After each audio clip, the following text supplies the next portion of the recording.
오늘 우리 하늘 찬양대 너무나도 은혜로운 찬양 감사하고요. 정말 하늘에서 들리는 찬양 같았습니다. 그리고 하나님이 받아주시는 귀한 찬양인 줄로 믿습니다.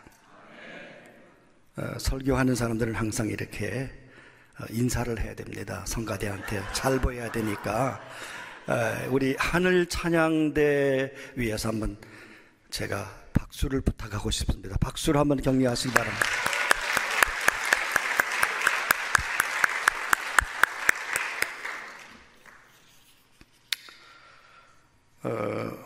몇 년 전에 참 그런 조크가 한국에서 있었습니다. 저희 나이 또래도 벌써 은퇴를 하고 이제 집에서 혹은 취미생활 하시는 친구들이 참 많습니다. 모처럼 그동안에 하지 못했던 공부를 하려고 대학에 입학을 한다고 그럽니다. 어느 대학에 갔느냐 하니까 하버드 대학에 갔다. 아니 어떻게 한국에 있으면서 지교가 있느냐? 하버드를 어떻게 하느냐? 그거는 할 일 없이 바쁘게 드나드는 것이 하버드다. 그러냐고. 또 다른 친구한테 물었습니다. 동경대학에 지금 다니고 있다고. 동경대학 지교가 있느냐 그랬더니 동네 경로당을 다니고 있다고 그러면서 어떤 친구는 나는 그냥 가까운데 좀 싸기 때문에 다닌다고 방콕 대학을 다닌다. 여러분 아시죠? 방에 콕 틀어박혀서 있는 대학을 다닌다고. 어쩐 적에 우리 형님하고 조크를 하면서 여러분 다 아시는 걸 거예요. 이제는 은퇴를 해도 좀 어렵게 지내시는 분도 있지만은 저희 또래도 그렇고 여러분도 그렇고 조금 이제 그래도 옛날 고생했던 것보다는 덜 편안하게 이제 은퇴하신 분들 서로 호칭을 하죠. 김화백, 이화백, 박화백, 화려한 백수라고. 그래서 서로 이렇게 서로 화백이라고 부른다. 근데 조금 이제 교회 다니는 사람이 아니더라도 이장로, 김장로, 박장로 이렇게 있는데 이 사람 교회도 안 나가는데 무슨 장로냐고 그랬더니 장기간 노는 사람이라고 그래서 장로라고 그런다 그래요. 그래서 그거 참 재미있다. 그러니까 여러분 교회 안 나가신 분도 장로 그러면 한국에서 다 그런 줄 아시고 목사도 있습니다. 근데 이 참 좀 시니컬한 거예요. 김 목사, 최 목사 그렇게 부른다는 거예요. 그게 목사가 뭐냐 그러니까 목적 없이 사는 사람이라고 그러는 거예요. 그래서 이런 조크가 전에 많았습니다. 그래서 은퇴하신 우리 어른들이 서로 이렇게 웃으면서 그런 얘기를 한다고 합니다. 아무쪼록 저는 또 형님 댁에 방문하고 라구나 힐 우리 한인 감리교회를 방문할 때마다 참 좋은 교회다. 아름답다. 이제 그것이 건물뿐만 아니고 여러분 구성원들이 열심히 주님을 섬기는 모습을 들으면서 참 귀하다 하는 생각을 갖습니다. 또 그리고 오늘도 이렇게 참 들어오면서 제가 30년 전에 우리 한인 감리교회에서 목회했던 기억이 쫙 타임머신을 타고 돌아가는 것 같아요. 저는 데이튼 오하이오에서 한 11년 목회를 하다가 한국에 귀국한 지가 꽤 오래되었습니다. 되게 이제 이렇게 세팅이 이제 비슷하죠. 조금 한국보다 예배당이 좀 약간 어둡습니다. 여러분 잘 모르시죠? 한국은 환하고 밝습니다. 그런데 조금 어두워서 눈이 좀 침침하면 회중석에 계신 분들이 잘 안 보여요. 네, 그래서 그것도 오래전에 이 감리교회 건물의 세팅 분위기다. 스테인글라스도 있고 여러 가지가 참 그래서 30년 전 목회하던 그 교회에 우리 성도님들을 만난 것 같아서 참 반갑고 편안함을 느낍니다. 제가 미국에서 목회할 때에 공부하고 목회할 때에 그 디스트릭트 그 지방의 목사님들 또 평신도들하고 처음으로 성지순례를 간 적이 있습니다. 이제 같이 다니면서 좀 보고 듣고 그러면서 은혜를 많이, 처음에 감동이 아주 컸습니다. 물론 그때는 영어를 잘 못 알아들 때지만 그 가이드가 얘기할 때에 간간히 들리는 얘기가 큰 감동이 되었고요. 조금 일행과 떨어져서 제가 어느 특별한 관심 있는 곳에 이제 이렇게 머물러서 잠깐 보고 있을 때 조금 남노한 그 백인 아가씨가 저에게 찾아왔습니다. 그러면서 저에게 말을 거는 거예요. 그래서 당신은 어디서 왔냐고. 나는 본래 코리안이기 때문에 한국에서 왔다. 그러나 지금은 미국에서 목회를 하고 있는 목사다 그랬어요. 그랬더니 더 흥미를 가지고 자기도 미국에서 왔다는 거예요. 자기는 종교학을 전공하는데 공부하면서 실제적으로 그 종교의 지도자들이 태어난 곳 혹은 활동한 곳을 세계 각국에 지금 다니면서 연구하고 있고 그 지역을 지금 보고 있는데, 예수라고 한 분이 활동하셨던 이 지역 예루살렘에 와서 지금 보고 있다 그런 거예요. 그러냐고. 나도 그렇다고. 처음 왔다고. 그랬더니 그 아가씨가 저에게 질문하는 것이 뭐냐면, 당신 왜 크리스천이 됐습니까? 갑자기 좀 황당한 질문을 하는 거예요. 왜긴 왜야. 우리 아버지가 목사니까 난 초이스가 없었다. 내가 무슨 불교 갈 수도 없고 내가 무슨 이슬람교 갈 수도 없고, 우리 아버지가 파스토였다. 그랬더니 조금 더 심각하게, 정말 그 기독교인의 정체성이 뭐냐, 그게 저한테 묻는 거예요. 왜냐하면 자기도 지금 종교를 갖지 않고 있는 미국인이기 때문에 종교학을 연구하면서 직접 이렇게 인터뷰를 하고, 더더구나 제3세계인 저 동양에서 온 목사가 공부하고 목회한다고 하는데 도대체 크리스천의 그 정체성이 뭐냐 하는 질문을 했습니다. 저는 아마 그때 좀 그저 의례적인 대답을 했던 것 같아요.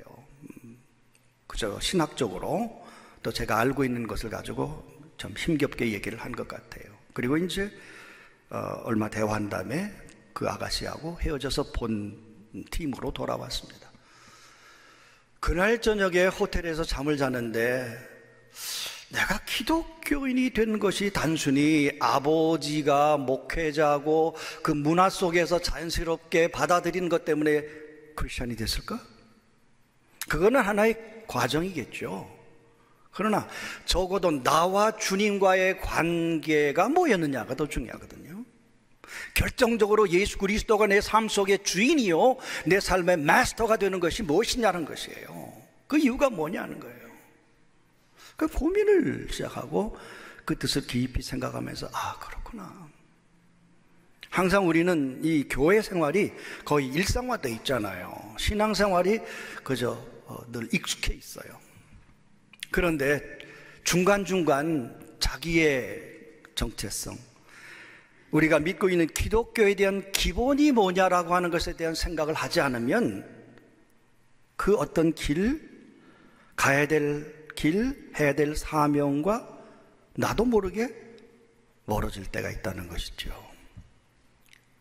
그래서 목사님들은 말씀과 더불어 그 말씀을 어떻게 적용할 것이냐라고 하는 이 설교의 중요한 방법도 알려주고 교인들에게 전해야 되겠지만, 중간중간 왜 기독교인이냐, 소위 여러분 아신 대로 베이직이 뭐냐, 이 기독교인이 가져야 될 기본 사항이 뭐냐라고 하는 것을 우리가 다시 한번 반복하고 다짐하지 않으면 나도 모르게 나도 세상으로, 자기중심으로, 그저 어떤 환경과 사람들이 가는 곳으로 가면서 나의 기독교인의 정체성을 잊기가 쉽지가 않은가. 좀 긴 시간 말씀 드릴 수는 없고 제가 시간을 보면서 하겠습니다. 그래서 저는 이 본문을 자주 사용하고 제가 어떤 집회 때 가면은 이 말씀을 꼭 제가 하는 이유가 있습니다. 한국에서도 요즘 교회 1년 주제를 가지고 캐치프레이즈를 내놓고 하는데, 최근에는 목사님들이 기본으로 돌아가자, 초대교회로 돌아가자, 이런 얘기들을 많이 하는데, 아이 목사님 맨날 무슨 사도행전 얘기만 합니까? 아닙니다. 교회의 시작, 교회가 무엇이냐는 것에 대하여, 그리고 교회를 이루어가는 교인들의 개개인이 어떤 존재라는 것을 중간중간 확인시키지 않으면, 그리고 내가 확인하지 않으면 안 된다는 사실이죠. 그래서 오늘 저는 시간 되는 대로 몇 가지만 말씀을 드리고자 합니다. 여러분, 기독교의 특성이 뭔가요? 변화의 종교 아닙니까? 사람이 변화합니다. 근데 사람이 변화하는 것은 중심이 변하는 거예요. 그 중심은 영혼입니다. 그것이 변하지 않으면 다른 변화는 의미가 없습니다. 그런데 그 변화되는 과정은 여러분 아시다시피 크게는 두 가지입니다. 하나는 아주 극적인 변화가 있습니다. 자기 중심으로 세속적으로 살던 사람이 하나님의 은혜를 받고 갑자기 달라지고 정말 주 앞에 돌아오는 경우가 있습니다. 이것을 급진적인 변화라고 합니다. 나이가 들어서 주님 앞에 돌아온 사람들은 이런 극적이고 급진적인 변화를 경험합니다. 변화가 있어야 된다. 예수님도 거듭나야 된다. 니고데모에게 모든 걸 다 갖춘 그 니고데모에게 내가 거듭나지 않으면은 하나님 나라를 볼 수가 없고, 내가 물과 성령으로 다신하지 않으면은 그 하나님 나라에 들어갈 수 없다라고. 그런데 니고데모는 결국 주님의 음성을 제대로 듣지 못하고 떠날 수밖에 없습니다. 물론 나중에 변화되었다는 그런 얘기도 있습니다만, 변화가 필요하다. 그런데 극적인 변화만 있는 것은 아닙니다. 대부분이 어릴 때부터 기독교적인 가정에서 꾸준히 건강하게 자란 사람들은 알게 모르게 점진적인 변화가 있습니다. 어떤 경우에 아주 드라마틱한 경험은 안 했어요. 불을 받든지 전율을 하든지 그런 경험은 못하고 180도 달라졌던 것은 안 해도 예배 드릴 때마다, 성만 찬할 때마다, 기도할 때마다, 찬송할 때마다, 성경을 읽고 묵상할 때마다 하나님께서 자꾸 거룩한 성화의 길로 가게 하시는, 그게 결국은 하나님이 원하시는 어떤 목적까지 계속 변화시켜 주시는 종교다. 만약에 우리가 크리스찬으로서 극적이든지 점진적이든지, 그것이 사도 바울 같은 아주 급격한 변화든지 디모데 같은 점진적인 변화든지 변화가 없다면, 우리는 기독교인, 특별히 감리교인들은 성화, sanctification의 과정을 거쳐야 되는데, 우리는 기독교인이 아닐 수 있다고 하는 분명한 사실을 깨달아야 된다는 것이죠. 변화.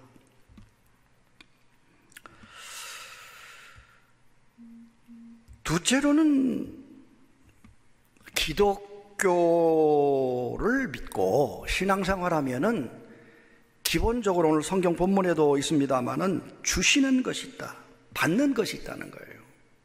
그걸 은혜죠. 거저 주십니다.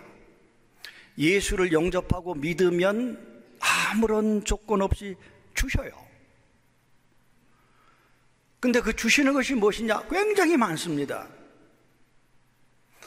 여러분 혹시 CCC 출신 계십니까? 저도 어릴 때 CCC 한 적이 있습니다. 그때 이제 CCC에서 가르치는 것 가운데에 네 가지가 참 중요한 것을 저는 늘 강조합니다. 그 외에 여러 가지가 있죠. 그러나 그분들이 주장했던 것이 오늘 우리에게도 참 좋은 가이드라인이 되는 거예요.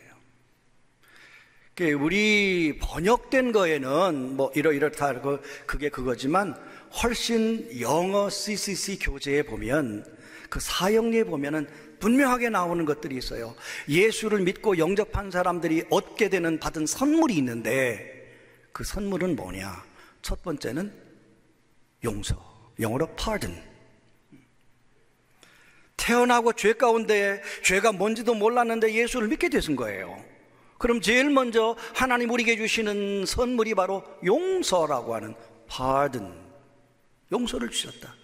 이건 기가 막힌 겁니다. 죄를 지은 사람이 죄를 탕감받을 때에, 너는 죄가 없다라고 인정받을 때에 그 날아갈 듯한 것, 자기는 죄를 지었다고 믿고 남들도 날 죄를 지었는데 판사가 당신은 죄가 아니야, 그거는. 그럴 수밖에 없었던 거야. 정상이 참작돼서 no guilty, 만약에 아무런 죄가 없다라고 선언을 받는다면 그 사람 얼마나 자유하겠습니까? 이제는 어디 들어갈 것도 묶일 것도 눈치 볼 것도 없고 내 호적에 빨간 줄 걸 것도 없고 자유한 거예요. 예수 믿는 것도 마찬가지. 예수 믿으면 내가 의식하지 못했던 죄까지라도 다 용서를 받기 때문에 동의서에서 먼 것처럼 하나님이 기억도 아니하신다고 하는 이 죄 문제가 해결되는 이 선물은 그야말로 기가 막힌 거예요. 그 첫 번째 선물, 이 받는 것이 있다는 거예요. 여러분 이미 그 선물을 받으셨습니다. 그리고 계속 하나님 앞에 성찬 받기 전에 회개 기도하고 사함을 받으면 또 역시 pardon, 용서를 받는 거예요. 그렇게 되면 어떻게 돼요? 지금까지 번민, 고민, 갈등, 불안, 죄책감, 이것으로부터 서서히 해방되면서 그 삶이, 중심이 하나님의 평화를 얻게 된다. Peace. 2P죠? Pardon, peace. 마음의 평강이 생기는 거예요. 이 세상이 분요하고 환경이 달라지고 지진이 일어나고 화산이 터지고 쓰나미가 올려와도 내 마음이, 내 심령이, 내 삶이 피스풀하다, 평안하다. 이게 선물이에요. 남들은 이해를 못하는 거. 아니 당신 말이야, 그렇게 환란이 있고 어려움이 있고 우리 같으면 머리를 그냥 쥐어짜면서 드러있고 고민할 텐데 당신은 이상해. 며칠 힘들어하다가 그렇게 풀을 털고 나와서 정상적으로 사는 것이 왜 그래, 이상하다고. 비결이 뭐야? 뭐예요? 예수님 때문에 그런 거 아니에요. 정말 예수 안에는 참 평강이 있잖아요. 내가 평강을 주노러 오너라. 부활하신 예수님께서 제자들에게도 평강할지어다, 평강의 선물을 주셔요. 뿐만 아니고요, 세 번째는 삶의 목적이 분명해지는 거예요. 목적 없이 사는 사람을 목사라고 그랬다는데, 그런 목사 말고 정말 우리가 이제는 주를 위해 살겠습니다. 주님이 내게 주신 사명이 뭡니다. 할 일이 생기는 거예요. 그저 이렇게 저렇게 살고 정리되지 않은 인생, 엉망진창인 인생이 아니라 이제는 뭔가 정리가 되면서 목적이 세워지고 목적을 향해서 내 삶을 마지막 거기에 담고 그것에 올인할 수 있는 것이 기독교인이라는 거예요. purpose, 세 번째, 목적, purpose. 네 번째는 우리가 주님 안에서 주님 말씀과 기도 가운데 살아가면 내 힘, 내 능력, 내 한계를 살다가 하나님의 능력이 우리에게 주어진다. 사도 바울이 늘 빌립보 교인들에게 어려운 상황 속에서도 그들이 도와주고 기도해주고 헌금 보내준 건 그것을 생각하면서 내게 능력 주시는 자 안에서 난 모든 것을 할 수 있다. 파워. 이 파워가 우리 있는 거예요. 내 힘 가지고 하는 것이 아니라 주님이 주시는 파워 가지고, 그 능력을 가지고 우리가 산다는 겁니다. 그래서 이런 주시는, 오늘 성경 쭉 보면 이런 얘기들이 쭉 나옵니다. 그 다음에 세 번째로 또 말씀드리고 싶은 것은 기독교의 특성이 뭐냐.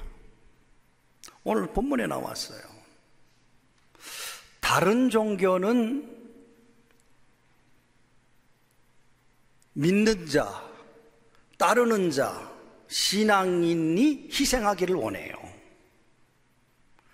불교도 그렇고요, 이슬람도 그렇고 다른 모든 종교들은 신도들이 희생을 해야 돼요.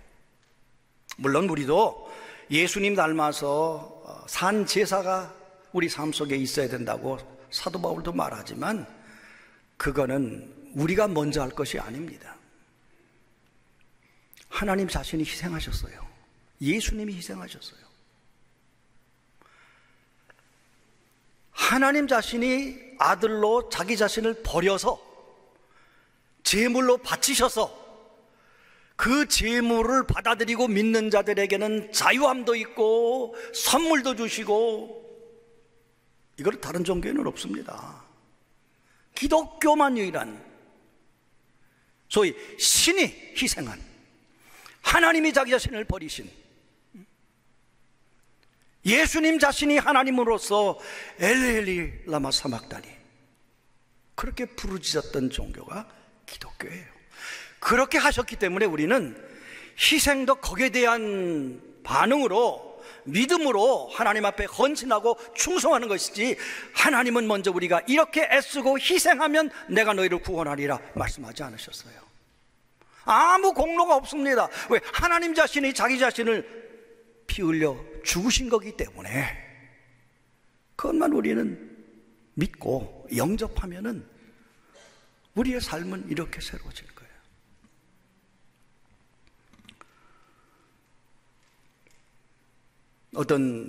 제가 신학교 다닐 때 선교학 교수가 했던 얘기를 기억하고 있습니다. 이 세상 사람들에게는 종교가 필요하다. 세상이 어둡다는 거예요. 그 어두운 이유는 우리 기독교는 죄 때문에 그렇다 그래도 하여튼 인생 자체가 이 고해예요. 밝음이 없어요. 캄캄한 세상이에요. 어떤 때는 바깥도 안 보이고 나도 안 보이는 어두움 속에 사는 것이 인생이라는 거예요. 근데 종교는 빛이라는 겁니다. 빛.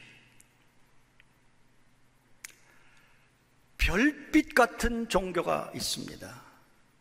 별빛이 있으면 사람들은 밤하늘, 캄캄한 밤하늘 속에서 소망을 얻고 위로를 받을 수가 있다는 거예요. 그리고 심지어는 방향도 저 북쪽이 저기구나 하는 것도 아는 게 되는 거예요. 칠흑 같은 밤에 별빛도 없다면은 아무런 위로도 방향도 꿈도 꿀 수 없는 별이 있어야 된다는 거예요. 근데 별은 얼마나 많은지 몰라요. 이 별, 저 별. 그래서 별과 같은. 그런데 별만 가지고는 안 된다는 거예요. 달이 있어야 돼요. 달빛 같은 정도. 이 달빛은 그래도 이 보름달이 되면은 어떻습니까?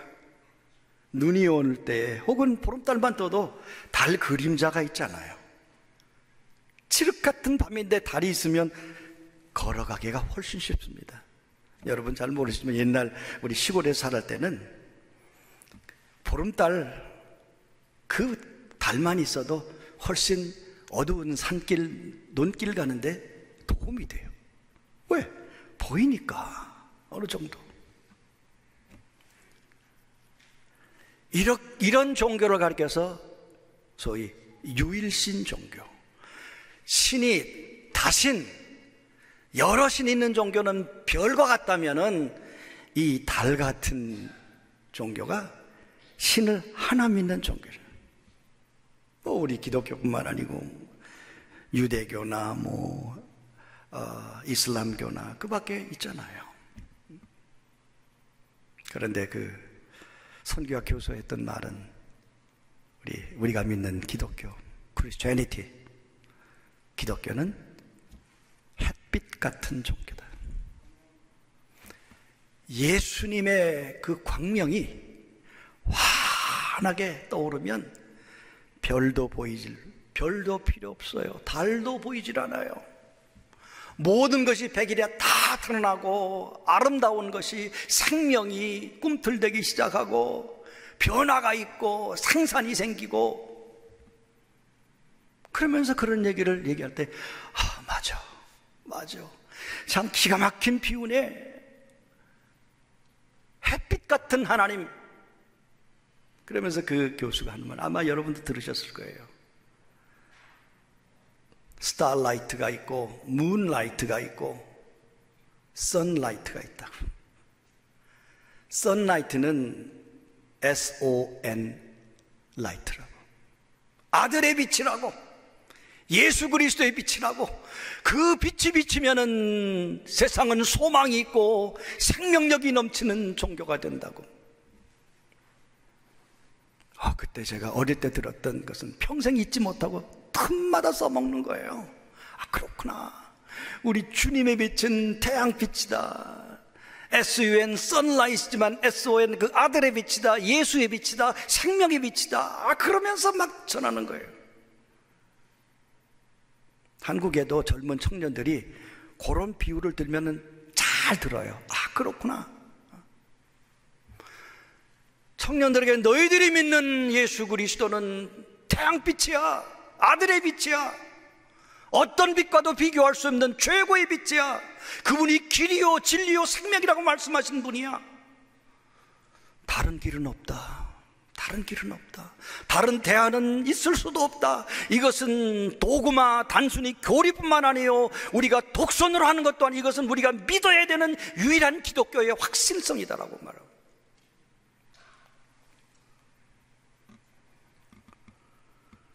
그렇습니다. 그렇기 때문에 우리는 이 기독교인으로서의 긍지를 가져야 됩니다. 자, 우리가 미국을 통해서 기독교를 받아들이고, 이제 여러분이 미국에 사시면서 오히려 미국 교인들을 지금 역으로 전도하듯이 권면하듯이 기독교인의 삶을 보여주고 계시잖아요. 우리 후배 가운데 아리조나 그 인디안 레저베이션에서 선교하는 목사님들이 있어요. 백인들 다 실패했어요. 다는 모르지만 하여튼 UMC에서 거의 실패했어요. 그런데 영어도 제대로 되지 않는 한국 목사들이 그 인디안 레저베이션에 가서 얼마나 뜨겁게 저들을 사랑하고 돕는지. 저들이 마음이 열리고, 그 레저베이션 안에 대통령이 있어요. 프레지던트가 있는데 그 사람이 그 한국 선교사를 굉장히 사랑하고 땅도 제공하고 여러 가지. 그래서 그 목사들이 얼마나 그 사명을 잘하는지. 이건 역수출하는 거예요. 그래서 저는 그렇게 믿습니다. 예수를 믿는 것은 빚을 갚는 것이다.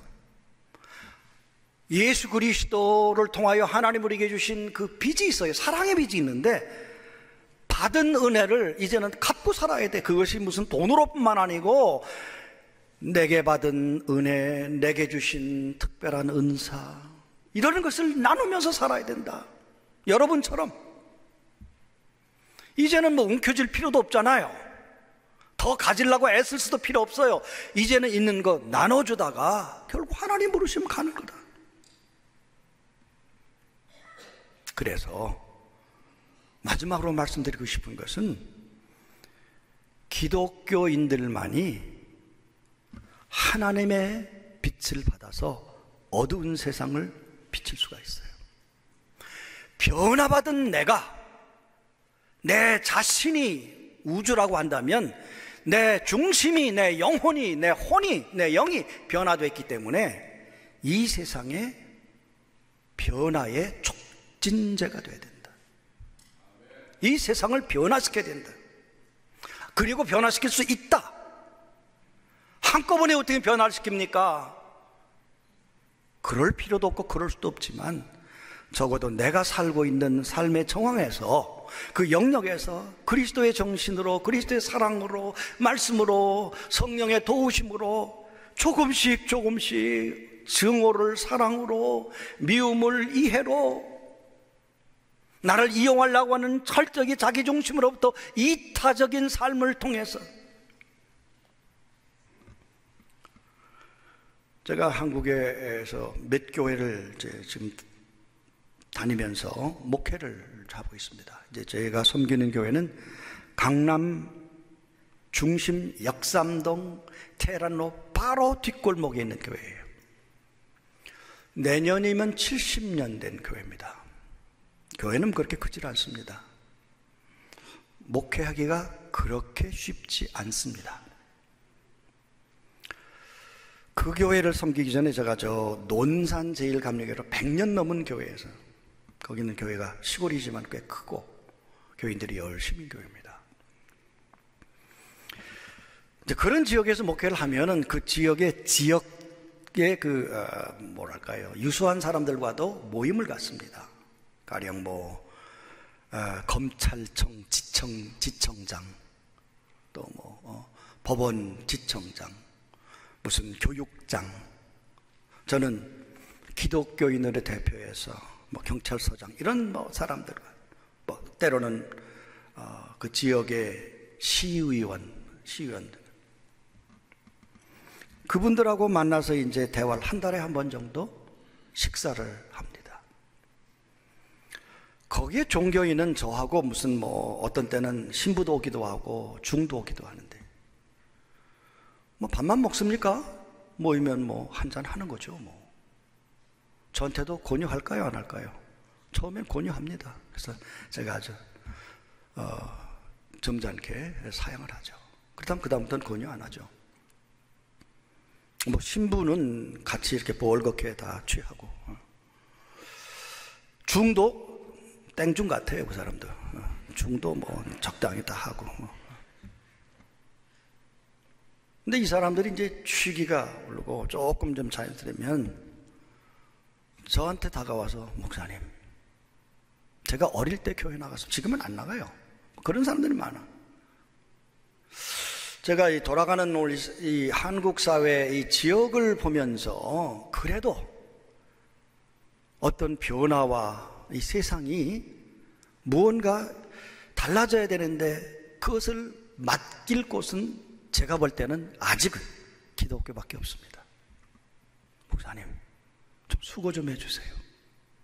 이 세상을 좀 더 타락하지 않도록, 더 어둡지 않도록 그 교회들이 제대로 해야 돼요. 저는 깜짝 놀랐어요. 이 사람들이 아주 기독교에 대해서 아주 비판적이고 그야말로 크리티컬한 줄 알았는데 기대를 하는 거예요. 그렇구나. 무한한 책임을 갖습니다.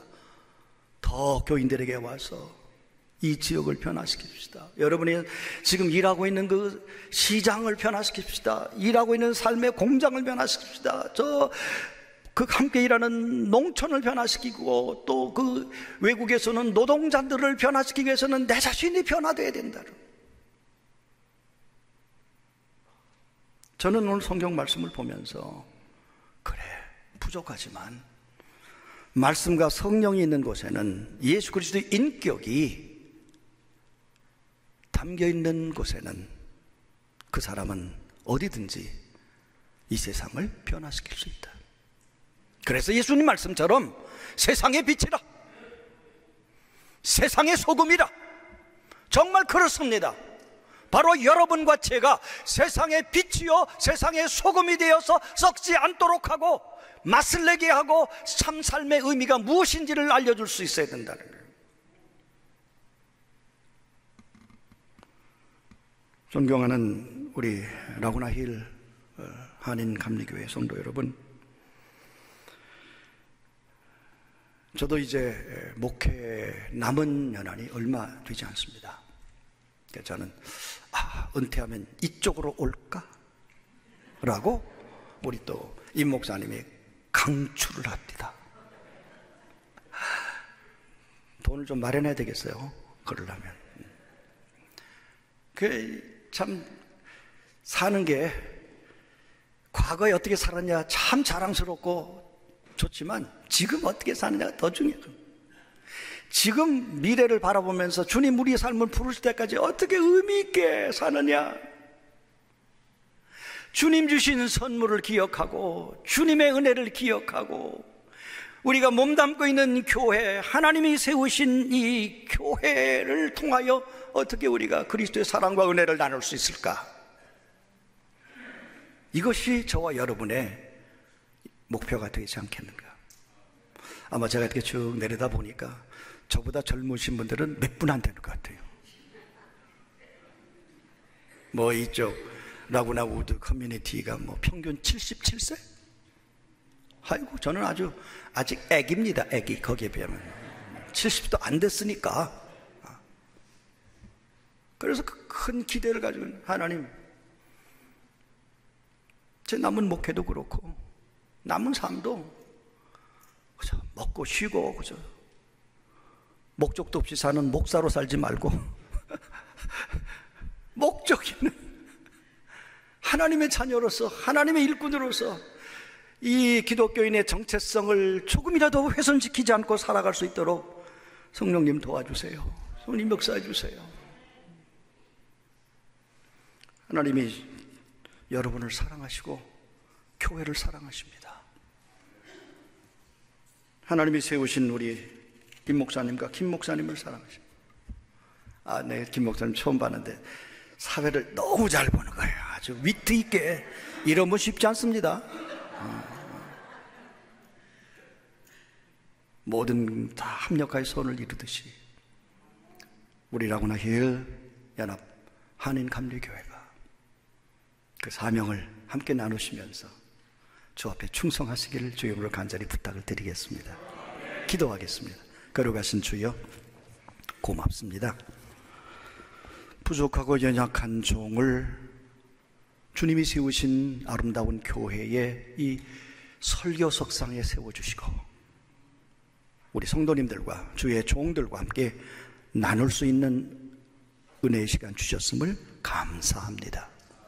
원컨대 주님, 많은 교회 가운데 한 교회가 아니요, 라구나힐 이 감리교회가, 연합교회가 할 수 있는 특별한 사명이 있음을 깨닫게 하시고 이를 위해서 기도하며 뜻을 모으며 에너지를 모으며 최선을 다하며 세상 사람들을 기쁘게 하는 것이 아니요 우리 주님을 기쁘시게 하는 교회로 우리 주님 성별하여 주시옵소서.